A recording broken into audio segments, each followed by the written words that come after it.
আসসালামু আলাইকুম। ওয়ালাইকুম আসসালাম ওয়া রাহমাতুল্লাহ। জাতীয় সংসদ নির্বাচনে ভোট দিবেন কিসে? হাত পাকা। কেন?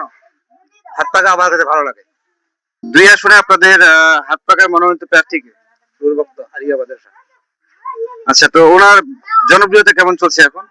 মোটামুটি ভালো। তাতে কি আশা করা যায়?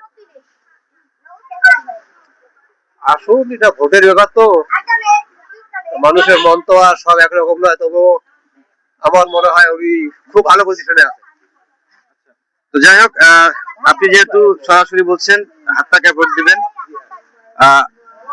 আপনার কাছে প্রশ্ন, এবারে যে বাংলাদেশে ভোট সিস্টেম, হ্যাঁ ভোট এবং না ভোট, তো আপনার কাছে কোনটি সবচেয়ে ভালো মনে হচ্ছে? দুর্নীতি মুক্ত সবচেয়ে ভালো। আপনি কি হ্যাঁ ভোটের পক্ষে নাকি না ভোট? হ্যাঁ ভোটের পক্ষে।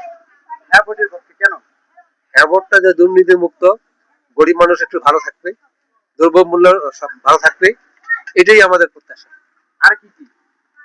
সবচাইতে বেশি ভালো নারীদের ইজ্জত ইজ্জত রক্ষা, এবং আমাদের দেশের খুবই অবস্থা খারাপ, এই অবস্থা খারাপ যেই সংসার করতে পারবে আমাদের তাকেই ভালো লাগে। এই জন্যই হ্যাঁ ভোটের পক্ষে। জি হ্যাঁ।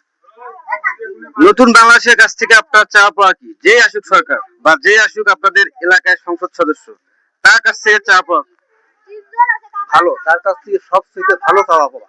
এতদিন বিগত দিনে যা দেখেছি, যা চাইছি, তার চাইতে ভালো, তার চাইতে ভালো দেখতে চাই।